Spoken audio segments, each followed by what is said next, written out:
Here we go. So for those of you who don't know me, I'm Mary Newton. I'm the president of the Reading League Wisconsin chapter. And I'm really pleased to welcome all of you to this panel presentation on early reading screening. We thought August would be a good time to do this because the school screening season is fast approaching. It's been heartening, at least to me, to see the increased recognition in the recent years of the importance of early screening. Although I still do hear a lot of questions about how to screen effectively, like what skills should we be screening for and at what ages? Should we be screening for more than's mandated by our state or by our district? How do we avoid both under-identification and over-identification? How do we screen comprehensively, but also use our time efficiently? And what would a screener look like if it was created in the lab of a reading researcher? So we hope you gain some insight into these questions as we go through our presentations today. This is how things are going to work. We're going to start off with some general information on screening, why it's important, what it should look like, what's available out there to choose from. And then we're going to look specifically first at the EarlyBird screener that's been developed in Nadine Gabb's lab, and then at the Apprise screener project that's being developed at the lab of Fumiko Heft. And we're privileged today to have representatives from both EarlyBird and Apprise joining us, as well as Wisconsin educators who are involved in implementing those two screeners in their districts. So for our introduction to screening, we're going to start off with our special guest today, Dr. Nell Thompson, and she's joining us from Big Sky Country in Montana. So I'm going to turn it over now to Dr. Nell to introduce herself and share her information.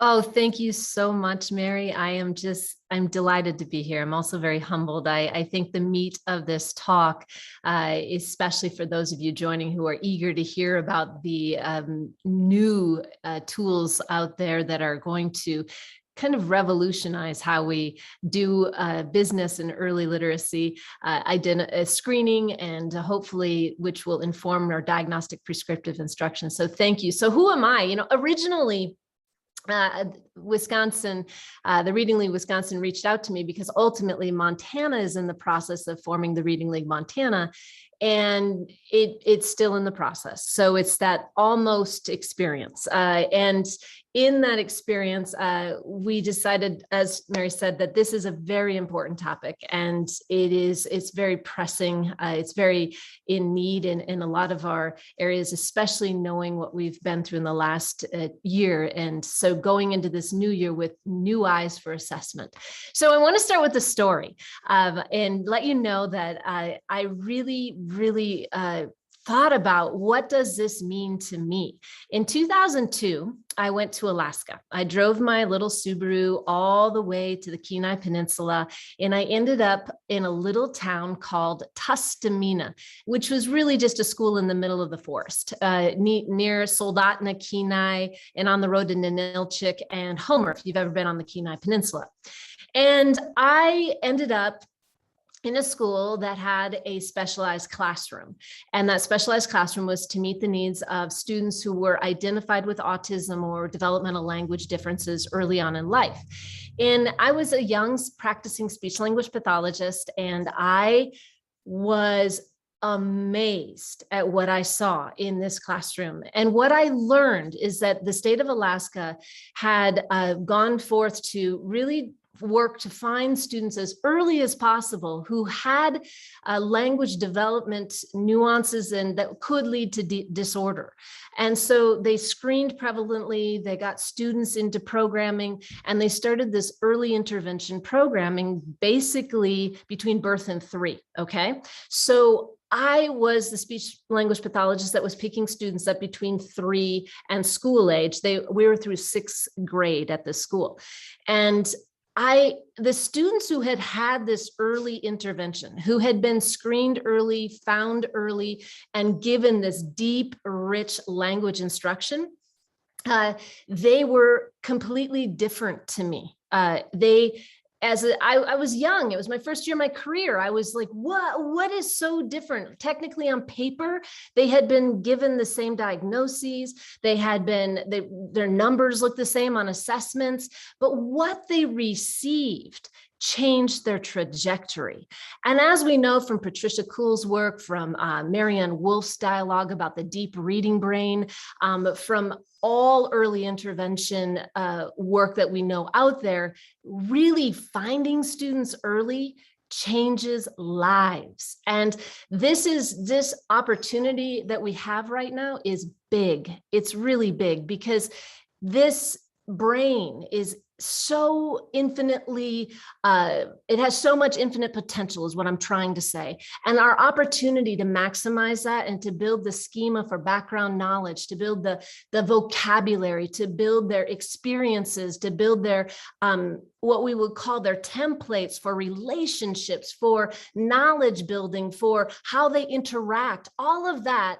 That's that Marianne Wolf, that deep reading brain, because to go on and understand narrative structure and problem solving and why characters do what they do, we as humans have to start to understand how we as humans experience the world so we can understand what happens when we read books about other characters, other humans who do other things. So what I was profoundly impacted by was that then I started doing early assessment. I'm a speech language pathologist, so I was doing child find. I wanted to find every child, but did every child show up? No, they didn't. And every child, I was like, wow, I'm supposed to do assessments with the PLS, the preschool language skills, or the self preschool.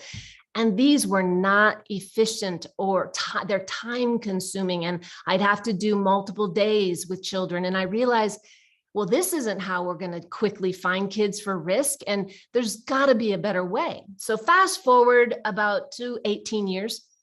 And I'm in a system and I'm working as an educational consultant. And I am really deeply wanting a tool that can find language risk and early reading risk. So like, are they a student who might have a developmental language disorder? Are they a student who has risk indication for dyslexia? Are they a student who has multiple risk factors? I wanted to know. And because I attend a lot of conferences, I had seen Fumiko Hoft and Nadine Gaab speaking. I had heard about these tools. So I reached out to the Boston Children's Hospital Project with Nadine Gaab, and I then ended up participating and helping them test some students in Montana. And so they're part of that sample, the norming sample. And so I really feel grateful that I just was asking deeper questions, and I wanted to know how to find students for all of these risk indicators. And I knew there was more out there than what we had. So the researchers and the teams that are speaking today, EarlyBird and Apprise, they have years of research behind them, years of evidence. And that is extremely important to understand. And they're still in development stages. However, they are also in schools now getting this deep, rich understanding of what these risk indicators can do for us. So ultimately, why do we do this? Because we want to support systems and teachers in getting first instruction right. And to do this, we need systems and screening tools that inform diagnostic prescriptive instruction. I really enjoyed listening to Tracy Whedon recently. She's the director of the Nye House down in Texas. And she was talking about, you know, what it really means to get first instruction right. And we have to have the screening tools that inform us of what we're going to do in that first instruction. And that first instruction starts at birth to 8, right? Really tapping into that early reading brain. And so essential question number 1, why do we screen and what do we screen for? So I'm going to let EarlyBird and Apprise really dig into what they do. And I'm going to just give you this overview.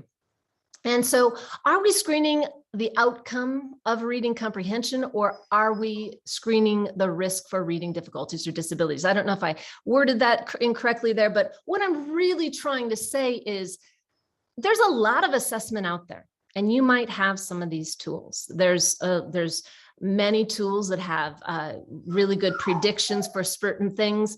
Really, what I hope to leave you with today is, do you know what the tool was built for and what it was meant to screen? Do you know what the tool was built for and what it was meant to screen? Because oftentimes I end up in school systems where I am very clearly aware that the tool they have was meant to screen something that is not about this early literacy age band. It is about how will they do on state assessments, how a much bigger, broader tool. My puppy is deciding to bark, so excuse me as I walk while I talk. And I apologize for that. She's a puppy and kind of like a toddler, you know, you should be paying attention to him, but I'm not. So, and what I want you to understand is that these tools that are being built right now really are really getting after the prediction of early reading success. So know what your tools are built for is what I'm saying. And that will answer a lot of questions, because I work with hundreds of teachers. And what the next piece says, when we are surrounded by environments and systems that are familiar, we tend to do what we have always done. So is the data being used to build a reading brain? So where I was going is, I work with hundreds of teachers and they have all this data, but it actually gets put over there or just in the computer system, and it's not really addressed. And I said, so how are we using the data we have to design our instruction to build the reading brain? That's a big question. And that's where EarlyBird and Apprise will help you build out this model of like, oh, wow, what if we had an assessment tool that could help us understand the risk indication for building the early reading brain? And the next one is, even when taught to rethink or question our answers, humans tend to stick with what they're comfortable with. So Eileen and I from EarlyBird, we're going to show you what some of the common assessment tools out there are doing and what they're looking at. And a lot of us are within systems that do these tools.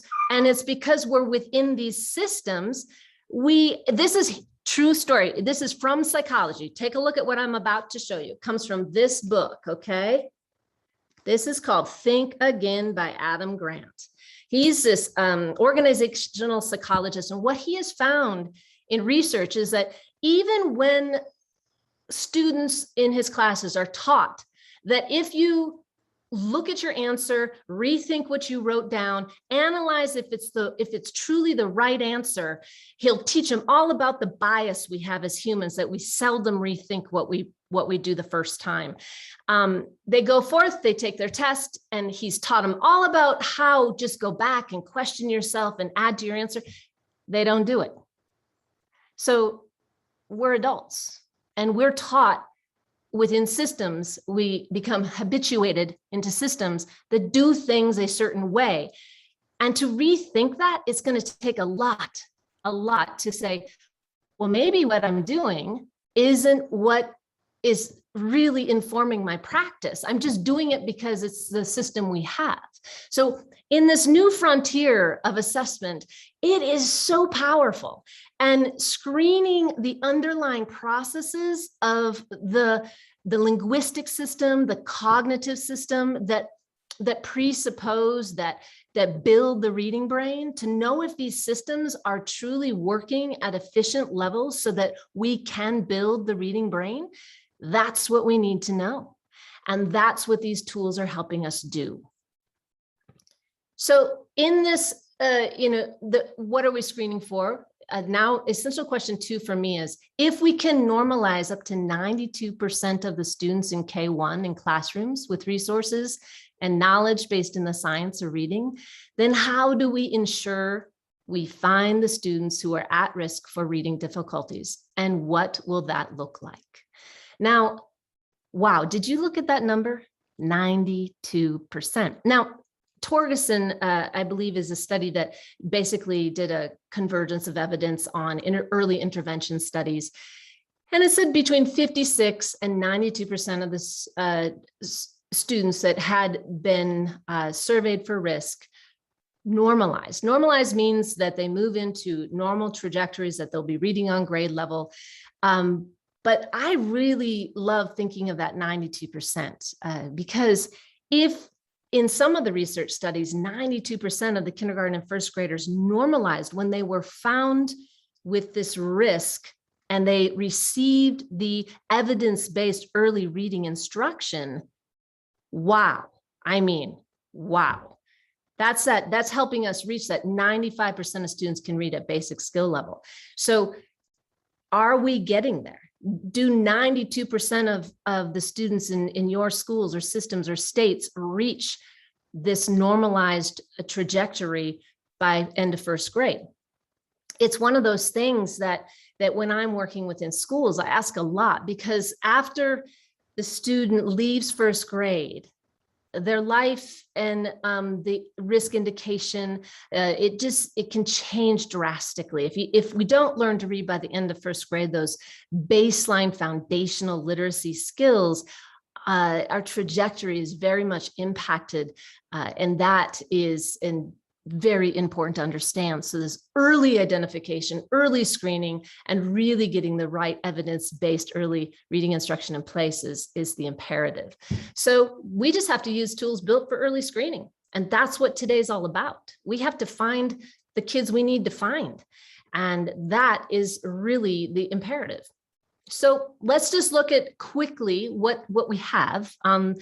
We have a lot of assessments, and being that I'm in the role I'm in, I get to bump into a lot of them because many schools love, I'm going to say it, we've moved a lot towards the CAT, which is the computer adaptive testing, because it allows us to put all children into a computer lab and all children get their reading skills assessed on an adaptive assessment. And those adaptive assessments have some good, and some bad. Like there's really, like I said, what is the tool built for? That's what you need to know. So I had this school district in Mississippi. They went to 100% on the third grade GATE exam. Not that is, that's just telling us, can kids read at basic levels? And a 52% transient rate. It really impacted, we had a lot of variables, and we were mandated to use a CAT assessment. And we realized the teachers were not maximizing any of the data. So we also used CBM assessment, curriculum-based measurement, which has about 45 plus years of research behind it. Really incredible tool. It's been really making a difference in children's lives for a long time, but a little bit more sensitive and specific, which means we're going to find the kids who need to be found, and we're going to have less false positives earlier on in their lives. And so we used those tools in collaboration with each other for our data management system. And what we found is that we still didn't know a lot about language. We didn't know a lot about cognitive processes. So we also employed other assessments. And as you can imagine, pretty soon your assessment battery gets pretty big and pretty cumbersome and pretty overwhelming for everybody. That's the new frontier says, let's have more precision at earlier ages. This is my perspective, and with more inclusivity of all of these underlying processes, so that we're not trying to pull this one off the shelf and that one off the shelf, and oh my gosh, we have to get that, and it's more powerful for that early bandwidth, finding the kids who need to be found. So they're addressing the pre-reading, the language, the cognitive processes, and each one has a little bit of flavor that's a little bit different. So I'll let EarlyBird and Apprise teach you all about those things. And I love that. And I love that, gosh, a few years ago, it hit me really intensely that this dyslexia research is very much conclusive that the number to me is 68% heritability. And that stands out. That stands out to me. Like, 68%. And so maybe I should know what's going on in the family. And none of our CAT or CBM, we don't typically in school systems start bringing families into the picture until we've reached a level of non-response in the RTI process, where we're concerned a little bit more about what we need to do next. This is saying, no, we know too much. And we also know late talkers and all of this stuff. It's pretty important. So really bringing that family history in. And so before I hand the baton off and bring Eileen in, I want to bring us to one of our frameworks that all of us have been exposed to if we're really into understanding the science and how it applies to assessment and instruction. So frameworks help us organize our thinking. So let's look at the simple view. Yes, this looks like a complex slide, but please just look at decoding times language comprehension equals reading comprehension. So that's a product. We have to be able to read words, and we also have to have the deep, rich understanding of vocabulary and language structure and the schema of story and to build reading comprehension. However, underneath those things, we have basic early literacy skills that we build to get to decoding, okay, and language comprehension. Now, I just took a typical CBM measurement tool. We have many of them out there. They're all very valid and reliable tools. And I said, well, hey, if I took all the arrows away, you could take them all away. But I was just trying to show you what the pink says. Hey, we need to start understanding what the sound system is doing. The first gatekeeper is first sound fluency. Phoneme segmentation fluency is a kind of a gatekeeper sound screener. And they're all fluency, they're all timed. They're seeing how the brain is processing this information. Then we move into letters and nonsense words, and then accuracy of reading words and fluency of passages. But what I want you to really pay attention to is look at the blue box, language comprehension. See that? Okay, are there any arrows that say, hey, we're measuring something for language? Now, if language is reading and reading is language, as Chuck Perfetti has always reminded me, then how are we ruling out early language? And if developmental language disability is one of the most prevalent disabilities, and dyslexia and word reading difficulties are the most prevalent specific learning difference and disability, then, well, I need to rule out language, don't I? I mean, that's going to be a huge part of the intervention pie. Remember my story about working in Alaska, in my first room, these students who were identified with developmental language and autism, they received early, like we're talking birth to 3, intervention through 5 years of age. They were exponentially different than the children who showed up to school at 5 years of age. So Ken Pugh has an article out in 2020 that talks about how we know early language instruction changes the trajectory because language is a foundation to reading. So what if we screened that? So look at what EarlyBird does.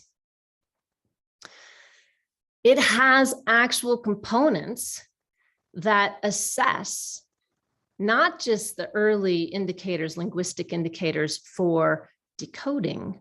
It has the early indication system for, are we at risk for a language difficulty or disorder?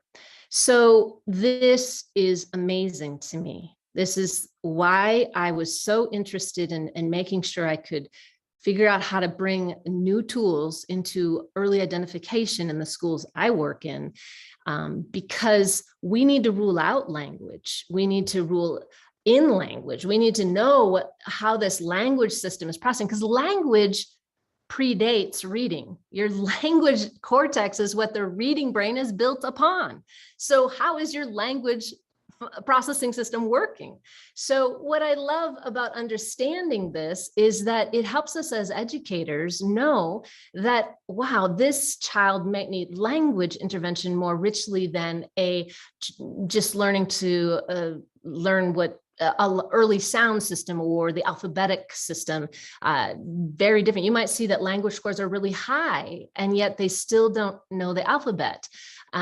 They're different. You'll see in the data that Eileen's going to present for us that will have that. And then you're going to look at other information in Apprise, which I also am deeply appreciative of, that these tools are getting after cognitive and linguistic processes that help us predict how the reading brain will be built. Okay.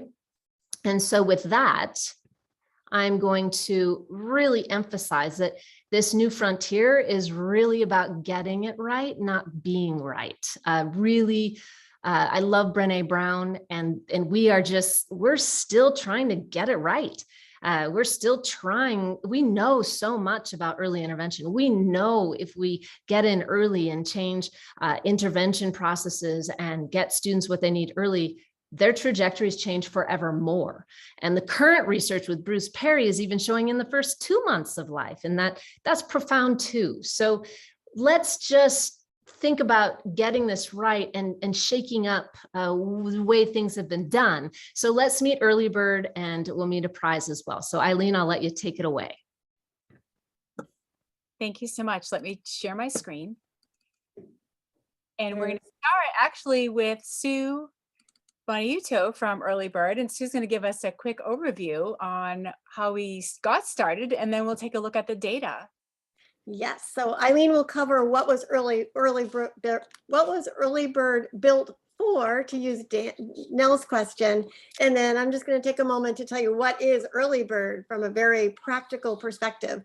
So we were developed at Boston Children's under the scientific direction of Dr. Nadine Gabb. EarlyBird is a tablet-based app that feels like a game to the child. However, it is actually a very comprehensive early literacy assessment. And not only that, it is both a dyslexia screener and a comprehensive early literacy assessment.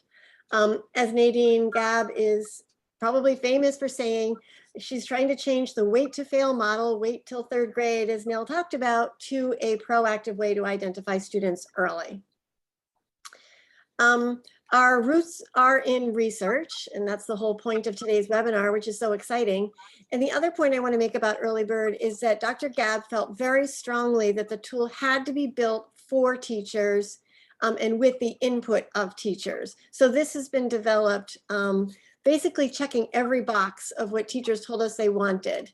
Obviously research-based and scientifically validated, but early as possible. This tool has been designed for pre-readers. No reading is necessary.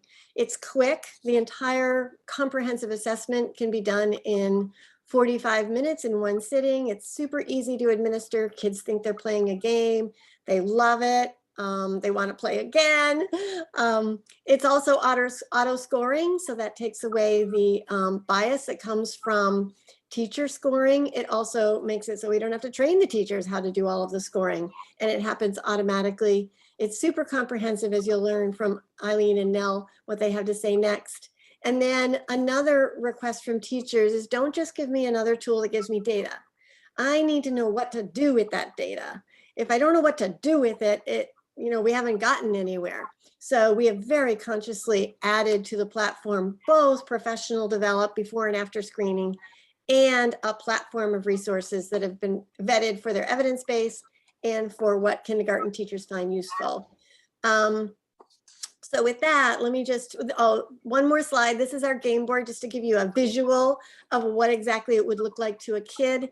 This is the game board. The child follows the path with their new friend Pip, which is the toucan that you see there by the lake. They follow a path through the city. They meet animal friends along the way, and each of those animal friends represents one of the subtests. And with that, hopefully that's enough to give you the idea of how this all works. I'm going to give it to Eileen to tell you what it's built for. Thank you, Sue. So my name's Eileen Catazzoni. I'm the literacy specialist at EarlyBird, and I bring along with me my years as a kindergarten teacher, early childhood, and then launched into a career in in reading.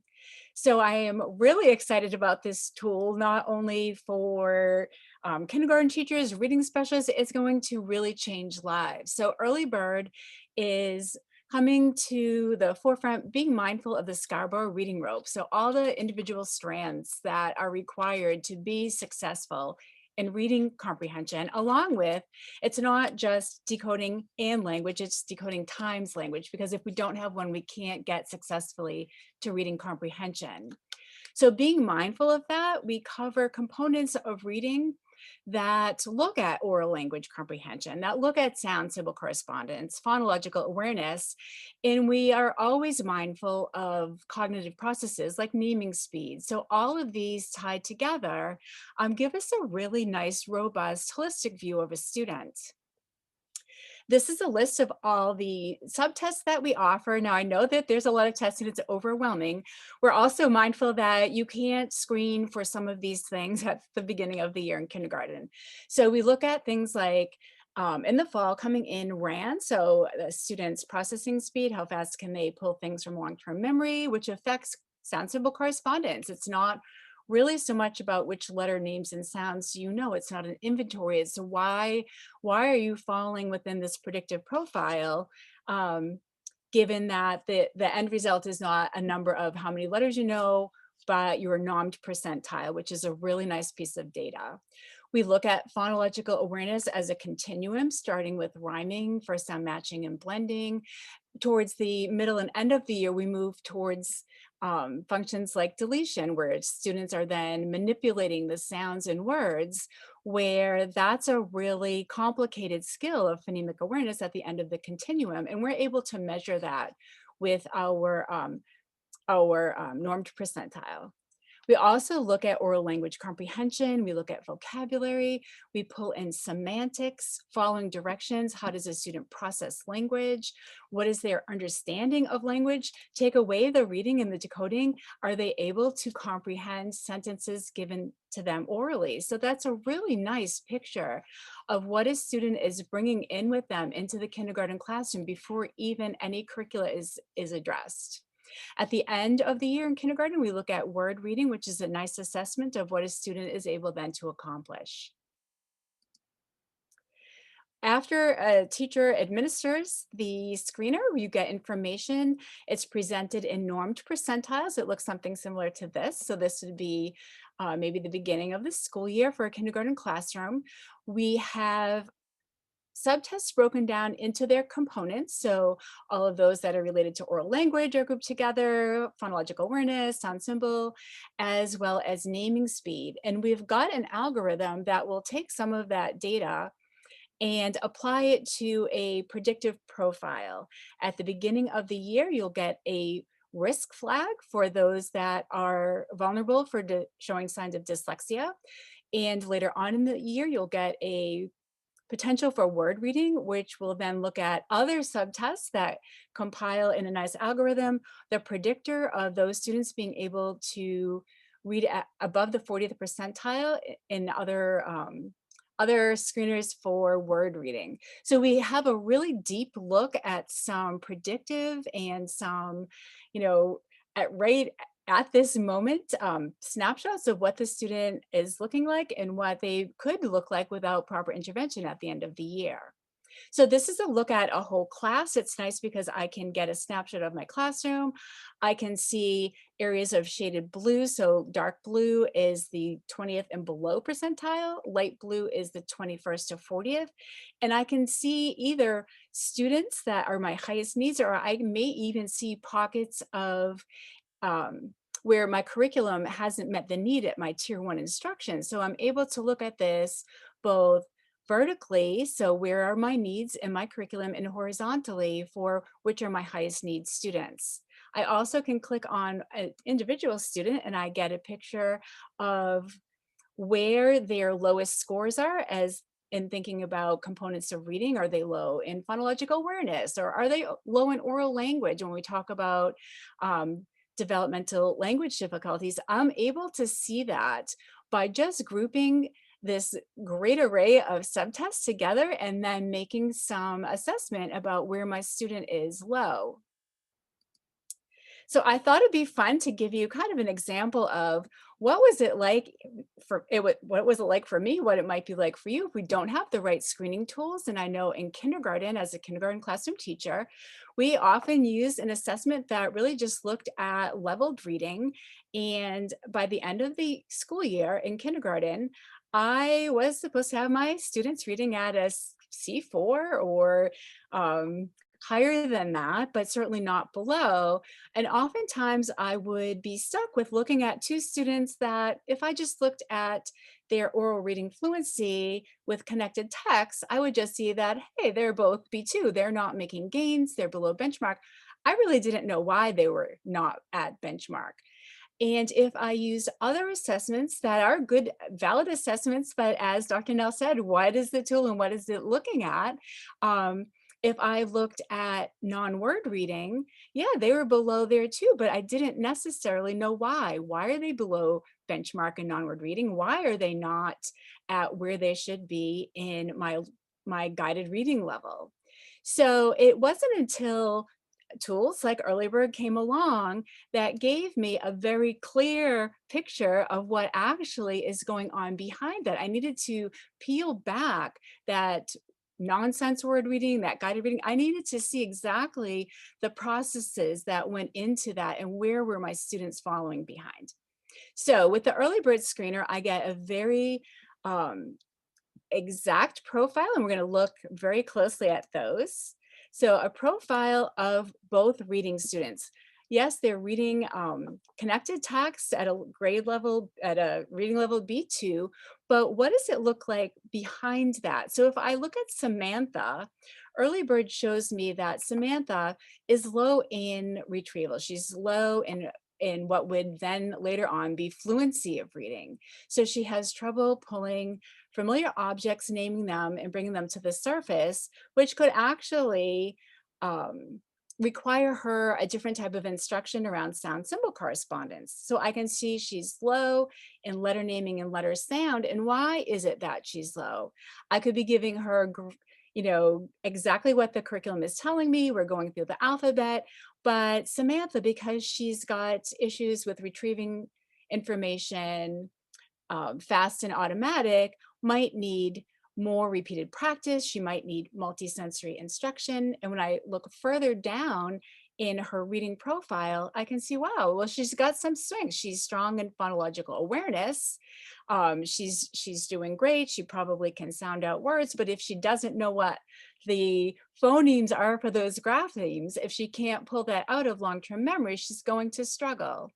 Additionally, when I look at her oral language, I can see that she's not that bad. She's got some good strengths. So I'm not really worried about oral language. I'm really worried about that sound symbol correspondence, that matching the sound to the letter. And we know that later on, that's going to be impacting her ability to apply orthographic mapping to some of those sight words and high frequency words that she's going to need to get through her context reading.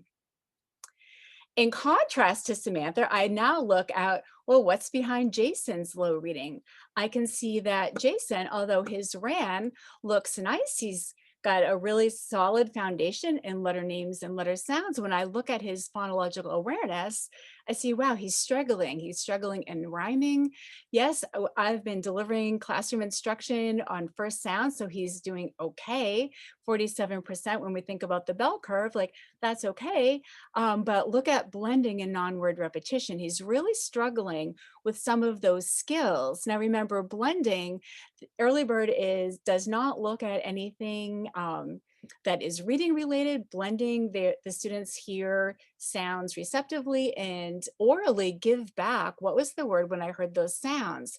So if I'm not able to do that without the graphemes, if I just hear sounds and can't either blend them together or reproduce them in a non-word, then I've got to look really deep at phonological processing and give this student some really rich, robust intervention around processing to help them get to that 92% at the end of first grade. I also see that Jason's oral language, although he's not blue, it's not that high. He's still just barely making over the 40th percentile where we would like to see him. So perhaps not only with his low phonemic and phonological awareness, he's not pulling a lot of background knowledge or some of that rich vocabulary that we would expect to see at this point in kindergarten. He's not able to use that to apply to his reading. So after I give the early bird assessment, when I look at these scores, I am really able to dive deep into the needs of each student individually and design some instruction around the needs of each student. And that is really something that I, as a teacher, has never experienced, and I am really excited for teachers out there to get this in their hands. There's another student that I would like to share with you. And this is something that we see often. We see it so often that it's sometimes frightening to me, knowing what I know about reading, is that students can have a really rich, robust vocabulary. So when I look at Jenny and I go right down to oral language, I can see that she's got an amazing vocabulary. She's got background knowledge. She's got a good strength in semantics, can apply meaning to words. She's probably been in an environment that's rich in literature, and she brings that strength with her. And when I look at her leveled reading, she's reading a level F10. And honestly, F10 is far beyond the benchmark for kindergarten. However, oftentimes students that, if we're only looking at oral reading fluency and we see this F10 and we think, oh, she's fine, look at, she's reading an F10. And we don't do our due diligence of looking at Jenny's reading profile, I will have missed the fact that Jenny is low in phonological awareness. Her RIN is okay. Yes, she knows her letter sounds, but Jenny at this point is only using her knowledge of vocabulary and language to get through this book. She's making predictions. She's smart. She's got a lot of comprehension, but she is actually not sounding out the words. And that is really scary because she is one of those students that will be able to get through kindergarten and look amazing. And maybe even in first grade, she's fine. She's around normal benchmarks for her peers, but in second grade, when Jenny needs to really decode those multi-sensory words, she will have no strength, no foundational skills and phonological awareness. And oftentimes it's not only the wait to fail model, it's that Jenny didn't fail until the bar was raised where we were exposing her inability to process phonemes. And that's where we need to take another deep dive into instruction in kindergarten and first grade and reveal some of this information around those students so it doesn't affect students like Jenny who walk into kindergarten with this great self-esteem, and we see that deteriorate between K and 1 when reading starts to become a struggle. So I'm really excited to share this. It's a wonderful tool for kindergarten. And with that, I'm going to turn it back over to Sue, who can talk about what will this look like in real time. Great, thanks, Eileen. I'm actually going to just turn that right over to Jeannie, who is with us from Sturgeon Bay. Sturgeon Bay will be adopting EarlyBird this school year, along with Webster in Wisconsin. And what this looks like on the ground is beginning of year, middle of year, end of year, 3 times per year benchmarking. This year we're at kindergarten level. We'll be piloting pre-K and 1 this school year. Jeannie's excited about piloting that pre-K option, I know. And I think I'll just pass it to Jeannie. Thank you, Susan. I'm grateful to be here on this call today with both of these screeners. I'm grateful for Dr. Nell and working with our district and bringing EarlyBird to Sturgeon Bay School District. I'm very hopeful that from using EarlyBird that we are going to change our children's lives. I am a middle school reading specialist. I have been for 7 years. I've been in the classroom for 30 years, a long time. I've been in Sturgeon Bay School District for 25 years. Working with the upper levels and working with these struggling students in the middle school, I'm on the ground with these kids that have been struggling readers for a long time. And I see the social emotional impacts on them for their inability to read. And we do have a computer adaptive screening tool that we've been using for some time. However, that screening tool does not find the kids that we really need to find. And in the middle school, we see a lot of these kids that have been the same ones that Eileen just talked about, great compensators.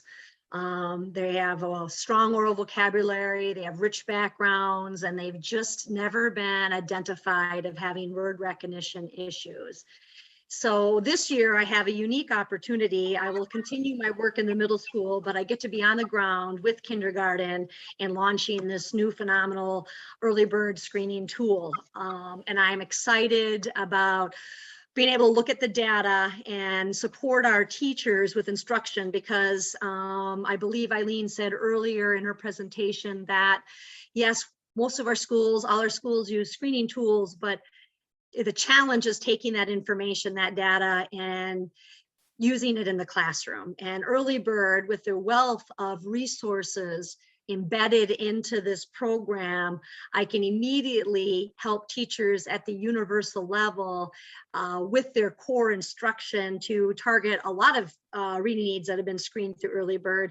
But then I'll get the privilege and opportunity to work with our earliest readers and target their instruction using the groupings that EarlyBird will give us in our dashboard.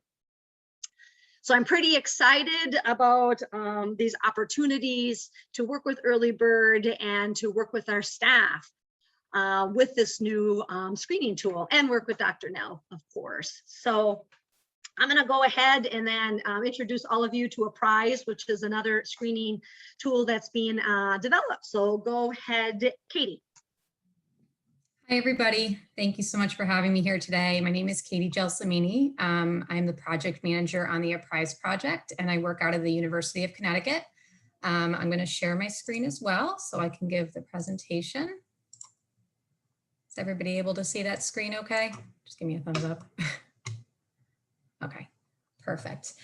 So the Apprise project is led by Fumiko Hoft, who is an internationally known researcher on dyslexia, and she's a director of the Brain Imaging Research Center at UConn and also a faculty at UC San Francisco. She's also a co-chair of the International Dyslexia Association Scientific Advisory Board, and she works with Devin Kearns at UConn, this exciting project, as well as John Gabrielli at MIT and the Dyslexia Center at UCSF. So we're all doing a collaboration effort in terms of this project. This project is, we're working on it to develop, validate, distribute the Apprise screener, and it's a free app that's a universal screener to identify children at risk for developing dyslexia at the beginning of formal schooling, before they're identified with dyslexia and before they struggle in the school system. So what our goals for this app are they're to measure a range of cognitive executive functioning skills, and it's intended for young children ages 4 to 8. And the Apprise app helps teachers, pediatricians, parents allow for that early intervention, and they assess that dyslexia risk and school readiness and other learning disabilities so that we can provide that early intervention for those students. Children engage in research-based child-friendly games through individual or small group instruction and administration. And the app that we are working to develop evaluates skills such as response time, working memory, processing speed, and nonverbal IQ. And the hope for us is that parents and teachers will receive this information regarding their children's performance and use these data points to tailor interventions and programming initiatives. Right now, the app is currently in its final validation stage, and the overall goal is to have it widely available for free download by next year. Right now, we're in the 4th year of our study. We began our study out in California, assessing students in kindergarten, and we've expanded that to working in Connecticut, where we were involved in the schools. And we were testing over 600 students, not last year, the year before. And last year we expanded our efforts nationwide, began testing children virtually ages 4 through 8 around the country. And that's what we will continue to do that in the fall. Let me just click the next slide here. So just to give you a little overview of the project, in this project, what children do is they will join us over Zoom 3 times for remote testing, and each testing block is about 45 minutes. They do get to try out the Apprise screener with staff such as myself. And what it is, it's an app game that we developed on Kindle Fires. So we send all the materials to the school and they play the app games 2 times with a 10-day break in between for a test, retest reliability. And they complete cognitive and reading standardized tests as well with us all over Zoom. So we were able to adapt all formatting for all the tests to be done over Zoom with all the proctors and admin on the project. In terms of this project, the parents, they complete a consent form and 2 online surveys. So everything's done online, and they receive standardized test results from the gold standard testing academic domains, which I'm going to go over in just a moment. The reports that we do share for the schools and parents are really intended only for like the school admin, the school staff, legal guardians, for the research participant. It's for research purposes only. Of course, right now, it's not a substitute nor like a representative of clinical assessment or diagnostic testing. It's just one picture, picture of the child's overall ability, of course. And right now we're not sharing the scores for the Apprise app because it's not currently validated or normed. So what we do share is the scores that they receive from the gold standard testing, which I will go over now. Oh, in just a minute, I'm sorry. So in this project, the research staff are going to provide, like I said, those standardized test results. We will administer all tests virtually over video call. And we provide all the materials, including the Kindles, to borrow for testing. And that's where the app is on. You don't have to download anything. Staff do not need to be trained prior to administration. We take care of all the logistics, shipping materials, etc. So the schools, what the school's primarily responsible for is just helping us communicate with the parents, sending out a link to the surveys. We have sample letters that you guys can send out to the parents and other teachers to help get them on board for this project. And then helping us coordinate a schedule during the school day. And like I said before, they will receive standardized test results from the gold standard testing academic domains.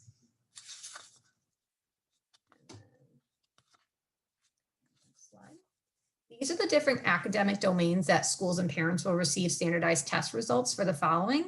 The WIPC4, the animal coding, which tests processing speed, and the WIPC4 matrix reasoning, which tests nonverbal reasoning. We also test inhibition using the child flanker test. And we use the Woodcock-Johnson test of achievement, which I'm sure many of you are familiar with. We use the letter and word identification test as well. And we'll use the SELF-5, which tests, we use the understanding spoken paragraph, which tests oral comprehension. So that's what you will receive scores on for each individual child. There's a few eligibility requirements. We just ask that the students be proficient in English. It does not need to be their first language, but we do ask that they're able to communicate effectively over Zoom. And then the students must not have any neurological impairments such as autism spectrum disorder, intellectual disabilities, or sensory challenges such as like sight, hearing, smelling, or touch that may make it difficult for them to complete the Apprise app screener. If schools do want to get involved, of course, they can contact our team. I have our email listed here and I can share that in the chat as well. Please feel free to visit our website at appriseproject.org. All the information is on their website as well as a form that you can fill out for interested schools. Once you do that, there's once we receive your form, we'll be able to set up a separate Zoom call where we can discuss more logistics of the project, of course, answer any additional questions that you may have. And after you express a desire to participate, we would just, start coordinating with your school in the timeline that works well for you. And then we keep you informed along the way. And again, we take care of all the logistics of the project. We understand, I'm a former first grade teacher myself, and all the proctors and admin on the projects have extensive background in education, either in a school district, special education, elementary age students. So we understand the high demands on teachers and how time consuming it can be to fit all tasks into one day. So we want to make this as simple and easy as possible for teachers throughout the day. So like I said, please feel free to reach out with any additional questions. And we have Kim VanBracklen on the call as well. We worked with Kim this past year in our school in Wisconsin, and she's here to share some insight into the project and how this looked in her own classroom and with her students, and share a little bit more about the project as well. Thank you, Katie. Hi, everyone. I'm so happy to be here. My name is Kim VanBracklen, and as Katie said, I just did complete the piloting of the Apprise app with my kindergarten class. I teach at Edgewood Campus School in Madison, Wisconsin, and my background is I have degrees and certifications in regular education, special education, and child life specialty through Yale New Haven Hospital and the Yale Child Study Center. So the way I learned about Apprise app was that I've been attending the Learning in the Brain workshops in Boston for many years. And I highly recommend, if you're interested in learning more about how children process information, working memory, cognitive blueprints of children, that workshop is also coming up November 19th through 21st in Boston. I'll be heading back to learning about the pandemic brain. But about Apprise, so I was at the workshop and learned about their need for teachers to pilot the app. And I can't tell you enough how wonderful it was to work with Katie and Kristen and Ruby, and how professional the program is. And I'm going to talk for just several minutes about the strengths of my experience going through the app, and also a few challenges, so that you can get a kind of a real sense of my experience. So there were so many strengths. First of all, it was fun and interactive for the kids. Again, they thought they were playing a video game when they were doing the app.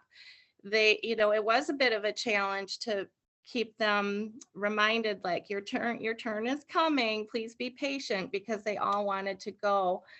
There was the option to take 2 or 3 kids at a time, which would have speeded things up. Because of the pandemic, of course, we had to have our plexiglass shields and be constantly wiping down, sanitizing the spaces, but I would not have considered that a challenge at all. If you do take 2 or 3 kids at a time, I was pretty strategic about who I chose to go with whom, so that they could complete the testing, and they did have headphones on, so they were kind of tuning out some background noise. We really liked that the screener, as it should be, was very short and quick and versatile. And one example of the versatility is that we had our school taught in person the whole year. And so we only had one child home on virtual learning. And Katie was wonderful in facilitating with that parent, because we did have 100% participation. The parents were absolutely enamored with learning about this research-based screener. Everyone was on board, and so Katie facilitated with this little gal at home and her mother to do the screening one-on-one through Zoom, and the mother had a wonderful experience doing it. So I think that's something to think about, whether people are at home or in person. The other thing that just, philosophically, that the administrators and the other teachers and myself really were happy to hear, is that this will be a universal screener for everyone, that it will reach students who are in underserved populations or maybe low socioeconomic situations, and that eventually this will become more of a global platform, was really, really important to us. And in fact, one thing I would say to teachers and educators and administrators out there is, if you can really light a fire amongst your staff and your teams, like the early childhood team, it started out that I was piloting the app, and within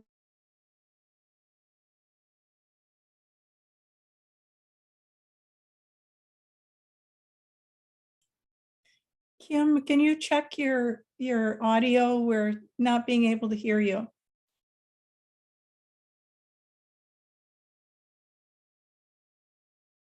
questions about creating benchmarks for literacy is what's going to help these kids. So when I pass on my anecdotal records and meet with the team who will now have these kids as first graders, that's what's going to create the impact all the way up. Kim, you cut out just a little bit a few minutes ago. We missed a little bit of the how the project transferred over to other classrooms. You cut out for just a minute. Okay, sorry about that. Maybe I'll turn my video off just so I have better connectivity too. So what happened was that after maybe 2 weeks of seeing how the project was going, the other teachers jumped in and said, can we also do this? And Katie and Kristen set it up. So preschool and first grade teams were also signing up to do that testing. And I think there's a lot more fidelity in the process and the results when you see that all of the ages going up are doing it, and we're keeping those anecdotal records. As Katie may have mentioned, she's tested probably 850 to 900 children through this app, she and her team, of course. And so there's a very legitimate sample size, and we're excited to keep it going.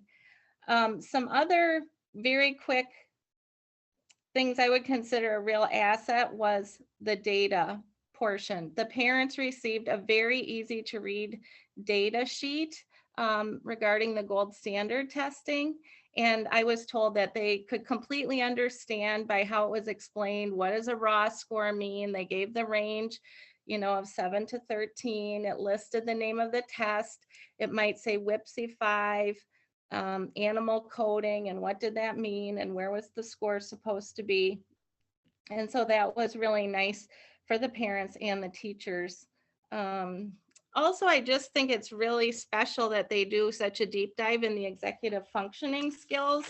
One of the areas I'm really interested in, so testing reaction time with these tests, and inhibition, switching, nonverbal reasoning, visual, spatial, auditory working memory, and of course, processing speed.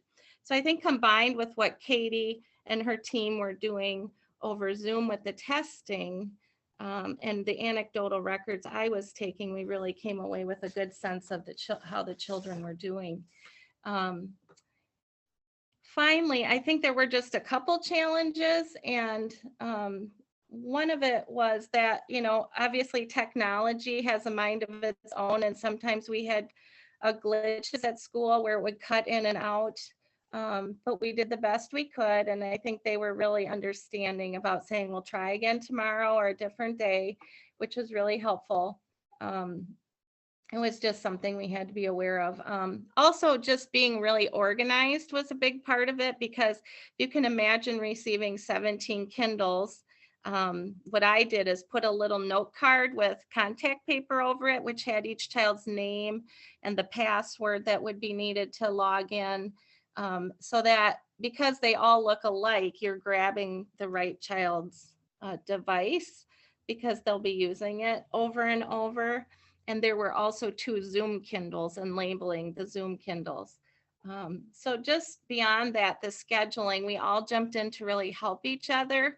So if I knew that the first grade teacher wanted to be with a student who was testing and I had a prep time, all of us who had prep time jumped in and said, okay, let's make a matrix of who can cover whose class, so that the homeroom teacher could really sit there and observe and take in, where was this child having trouble processing? Were they understanding the directions? Were they getting frustrated? Were they really excited? And so those were invaluable insights as well. So beyond that, I guess the last thing I would end with before the Q&A that Mary will lead is my hope is that these screeners really do become as common, as natural as hearing and vision screeners. And I think so many parents in my class were involved in, you know, the fields of medicine and OT and PT. And so we spread the word, and they're spreading the word to the medical professionals that, you know, just as we would test their hearing and vision every year, these screeners are just as important in determining the benchmarks for where these kids are performing. But in the end, Katie, I would do it again in a heartbeat. It was so wonderful. And thanks for everything you and your team did. Thank you, Kim. Yeah. And Mary, if you want to take it away for a Q&A, I think I'm all set. Thank you. Thank you, everybody. We're going to look at some of these questions that are in the chat. So I think I want to start with a simple one. If you can just, one person from each screener, if you can just recap what ages or grades is it currently available for? And is that going to be expanded in the future? So, like if you wanted to screen a 4-year-old kindergarten class this year, can you get the early bird? Is it finished, or can you use an Apprise project with that grade level? So if we kind of just have one person from each team give us an answer for that. Sure, I'll take it for early bird. Early bird was validated for kindergarteners who were between the ages of 4 to 6. That was the requirement for participation in the validation study. So those are the normed percentiles. We will be adding pre-K 4-year-olds who are in pre-K, as well as first graders for the following school year.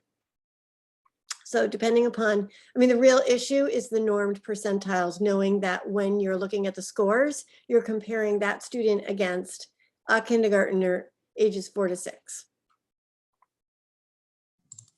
And then for Apprise, it's intended for use for children ages 4 through 8. So regardless of, what grade they're in, that's the ages that it's intended for. We are working alongside a team at MIT right now, and there is something in the works to develop a screener for students of an older age. But right now, I'm currently not involved in that. But again, we're hoping to join our efforts with Apprise and students with an older age as well to get that in the hands of educators. But right now, we're just using ages 4 through 8. Okie doke. And I'm trying to figure out which one of these I should go to next. I think I'm going to take this one from Danielle because I've heard this question from quite a few people. If you go with an early bird or an Apprise, is it something that you would recommend that schools add on to what they're already doing? So it would be a supplemental type of a screener, and they'd continue doing their CBMs or their CATs or whatever they're using? Or is it something that you think is comprehensive enough in itself that you would just eliminate those other screeners for those particular grades? You want to start with Katie, since you're on my screen? Do you want to start? Sure.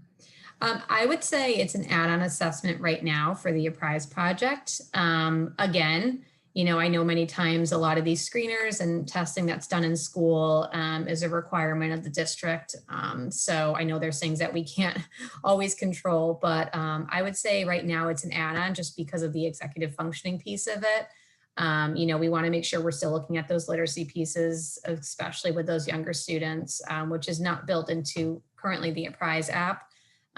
So in terms of Apprise, I would use it as an add-on assessment, but I think there's a lot of valuable information that you can obtain from it and stuff that you would not get normally from screeners and tools that are used right now in schools. From my own personal experience, we never had screeners and tests that were done in school for executive functioning pieces, especially at such a young age. So I would use that as an add-on assessment for that. So I don't know if Eileen, you want to add on for early bird? Sure. With what I know about the brain and what develops in kindergarten and the skill level that takes place in kindergarten, early bird is a comprehensive screener that could be used for 3 times a year benchmarking without anything else. I would say that it gives you a robust picture of all the components of reading. We're looking at sound symbol correspondence, phonological awareness, and oral language, all which are the foundational skills that are then used for word reading, which we do at the end of the year. So I would be very comfortable with just early bird. The one thing, honestly, that you might want is if you've got an in-house inventory, if you need an inventory of letter names, what letter names or what letter sounds students know. I know lots of times teachers like to guide their tier 1 instruction around that. You might opt to do that, but without anything else, you would be absolutely able to screen, identify, and then provide explicit remediation for those students that showed deficits in certain areas. Okay, thanks, Eileen.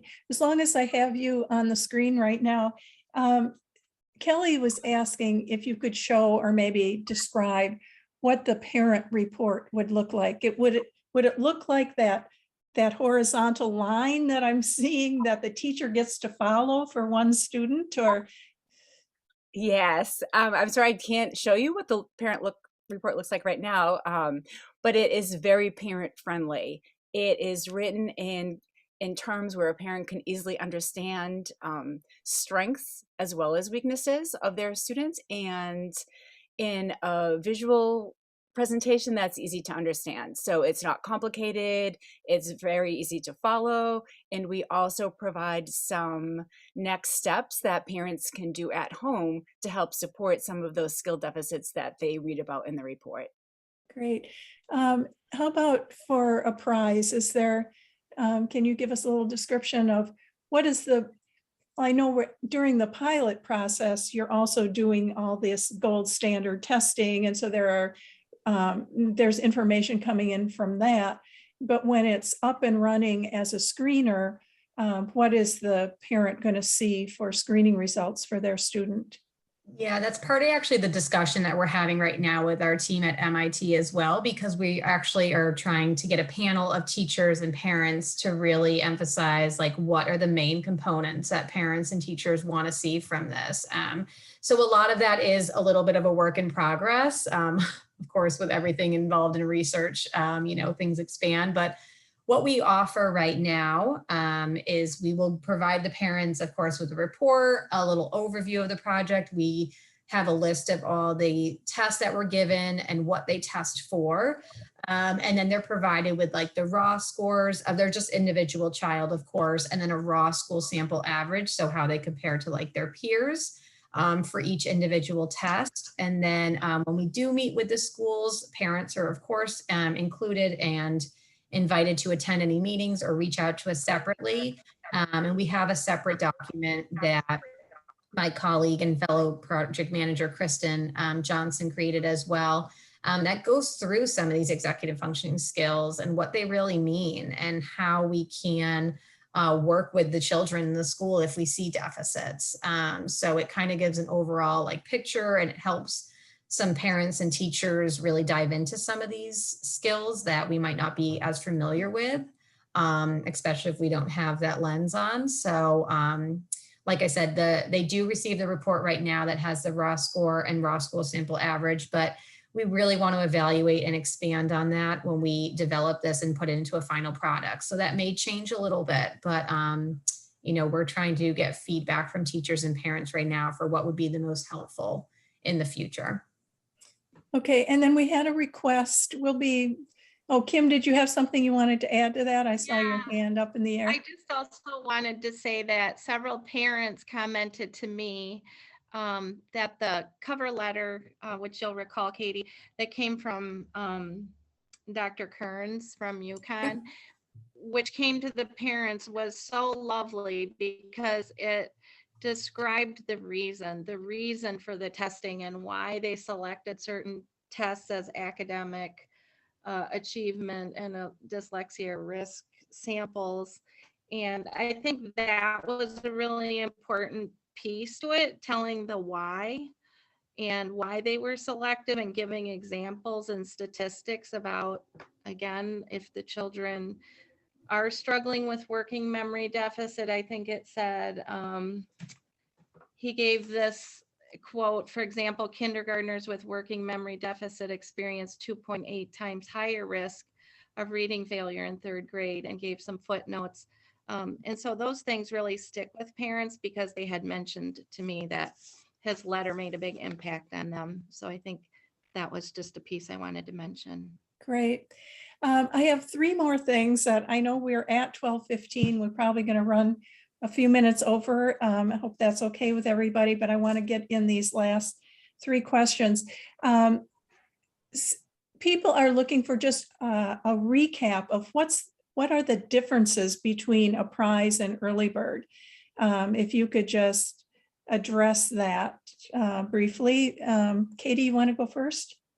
Yeah, I would say the primary differences would be, Apprise assesses more executive functioning skills. And from my understanding, EarlyBird is focused primarily more on literacy and reading skills. So I think the two of them can be used jointly. I think that they don't, fight each other. You might get some similar information, but I think you're going to get different information as well, because we're using different subtests. We're using different reading and executive functioning skills.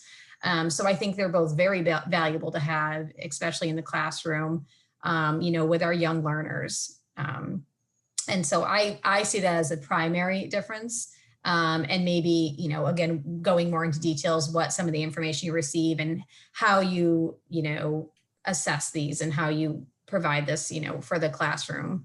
They seem like they're both in a game format for the students. So it's a fun, interactive way for them to do these assessments. That's one of the similarities that I see as well. But again, whether or not Sue and Eileen, you may want to expand on this as well. Is this something that they can access just on their computers or iPads? Is it something that they have to download? I might have missed that piece. I apologize. I'll start with those basics. It's an app on an iPad or a Chromebook paired with a data dashboard on any web-based computer. And Eileen, I'll pass it to you for some of the differences as we understand it. And we have to preface that with, we're still learning about Apprise. So this is exciting. Yes, it seems like both products are very comprehensive. We do take a deep look at those components of reading that are predictive of reading success and the ability to make change happen very quickly at the start of kindergarten. We also do provide, because we have been out in the field for a year now, we provide a pretty robust professional development piece that happens after a teacher implements the assessment in the classroom. So it's one thing to, as Dr. Nell said, see the results, but it's another thing to act on it. And we handhold schools and go through their data, and a webinar that happens after screening is done to interpret the results. So we look at where are pockets of deficits in the curriculum, who are the highest need students. We give interventions, like what intervention would support someone with low RAM that needs this multisensory instruction. So we do a lot of guidance around that. We also have a very robust next steps component in our website. So when a student score is low in any subtest, what populates their view of a student is, for every low subtest, there will be the opportunity then to go and search out remediation videos, helpful hints in teaching, resources, all kinds of activities and information that will then help the teacher that very next day to act on the results that he or she interpreted. Great, thank you very much. This is just a question that that came up in a previous presentation that we were doing regarding dyslexia, and we were doing a book study on Jan Hasbrook's new book on conquering dyslexia. And one of the things that she's brought up and Jack Fletcher has brought up is that they don't recommend including rapid naming in screening, because their reasoning is you can't do anything about it. It's like it's a student, it's part of their processing system and you can't do anything about it. And that raised a lot of questions in our small group discussions during that book study, because a lot of us think it's really important to use rapid naming in a screener because it lets us know certain things about students and what kind of instructional supports they might need, and it might help explain why something's not working the way it is. So I'm just, if you could just, each screener, if you could just address why you decided to include rapid automatic naming in your screening. Sure, I don't mind going first with that. So although we can't remediate rapid automatized naming, it does give us another insight into a way a student is developing their reading skills, what they might struggle with later when they are decoding and needing that reading fluency. So rapid automatized naming does give me the ability to modify my remediation. So someone that is low in retrieval may often need repeated practice. They may often need multisensory instruction, so that when they are taking new information and trying to synthesize that, if I give it to them in a way where they've got multiple entry points neurologically, so I'm teaching them about the word dog, and they're inputting that dog, I'm showing a picture of a dog, and they're putting all kinds of context around that. The more context, the more senses that are incorporated into learning that new piece of information will then give me multiple and exit points. So when I'm going to retrieve it, I can retrieve it from many different points in my brain. And that is a real advantage and something that really helps students that have low processing. More entry points and repeated practice.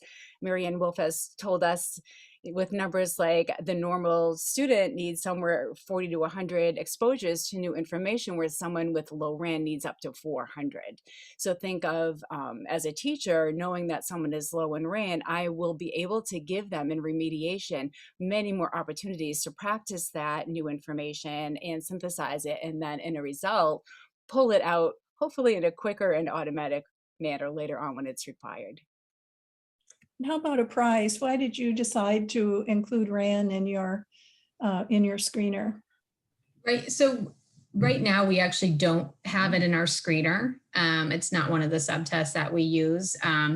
We were using it in the first year when the project started in California, and they decided to move away from some of the literacy-based things and focus more on the executive functioning. That would be more of a piece I could speak to Famiko and some of the higher up team that make more of those executive decisions in terms of what test exactly we're using.